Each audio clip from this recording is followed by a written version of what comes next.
आज आफ्नो यहाँ पीडा यसरी गरेर पोख्नु पर्दाखेरि एउटा मन्त्रीको हैसियतले एउटा नागरिकको लागि हामीले हिजो रातभरि खट्यौं।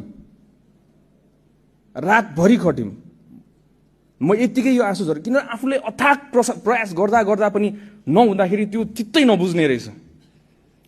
देशको कुन चाहिँ संयन्त्र चलाए जुन संयन्त्र नेपाल प्रहरी ट्राफिक प्रहरी जसरी पहिला नेताको मात्र रक्षा गर्नलाई आज हिजो राति तपाईँ हेर्नु होला त्यहाँ रातभरि नेपाल प्रहरी ट्राफिक प्रहरीहरू बाटोभरि उभिएर बसेका थियो।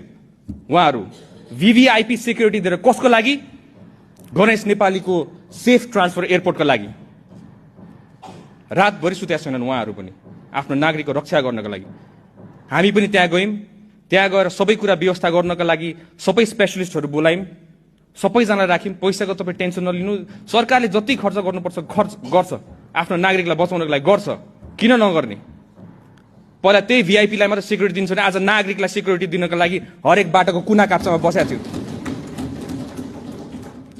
सम्माननीय सभामुख महोदय,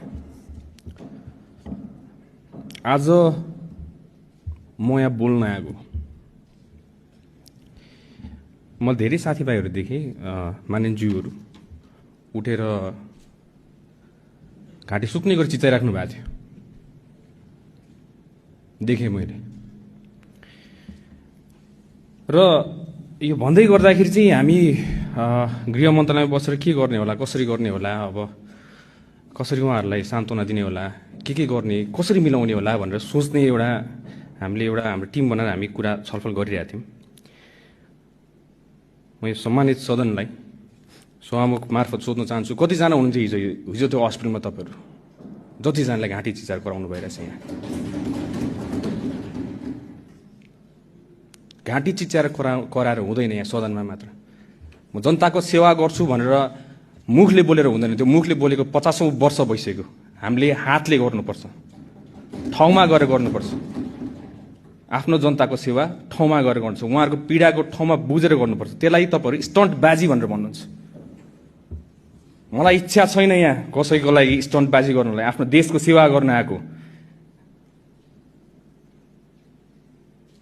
जानी नजानी अन्जानमा होस्, आफूले सक्ने नसक्ने हामीले गरेर हातमा पानी राखेर यसरी गर्दै बिस्तारै हिँड्दै हामी यहाँसम्म आएको। पोखलाकी देश दुर्घटनामा जाला कि भनेर त्यसलाई तपाईँले स्टन्टबाजी भनेर भन्नुहुन्छ।